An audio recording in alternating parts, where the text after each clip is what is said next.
حسد بری بلا ہے۔ آئیے حسد سے بچنے کی ایک دعا لیتے ہیں۔ حسد اور طمع سے پناہ کی دعا ترمذی میں 3495 پیج پہ ہے، اور آپ دیکھیں گے کہ اس میں کتنی ہی خرابیوں سے انسان اللہ کی پناہ میں آتا ہے۔ اللہم انی اعوذ بک من فتنۃ النار وعذاب النار وفتنۃ القبر وعذاب القبر ومن شر فتنۃ الغنى ومن شر فتنۃ الفقر ومن شر فتنۃ المسیح الدجال۔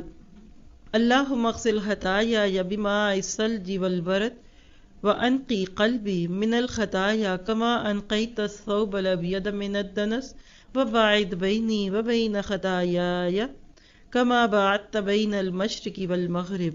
اللہم انی اعوذ بک من الکسل والحرم والماسم والمغرم۔ اے اللہ، میں تیری پناہ چاہتی ہوں جہنم کے فتنے سے، مراد کیا؟ جہنم میں لے جانے والے اعمال سے، جہنم کے عذاب سے، اور قبر کے عذاب سے، اور قبر کے فتنے سے، مراد ہے منکر نکیر کے سوال جن کے ہم جواب نہ دے سکے، مالداری کے فتنے کے شر سے، تکبر اور کسب حرام سے، اور محتاجی کے فتنے کے شر سے، حسد اور طمع سے، اور مسیح دجال کے شر سے۔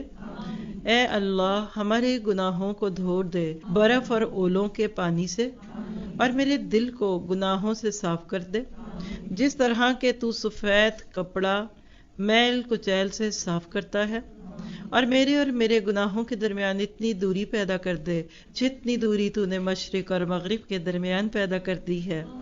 اے اللہ، میں تیری پناہ چاہتی ہوں کاہلی سے، بڑھاپے سے، گناہ سے، اور تاوان اور قرض کے بوجھ سے۔ بعد میں گن کے دیکھیے گا آپ نے کتنی چیزیں مانگی، اور اللہ تعالیٰ آپ سب کو وہ سب عطا فرمائے جو آپ نے مانگا۔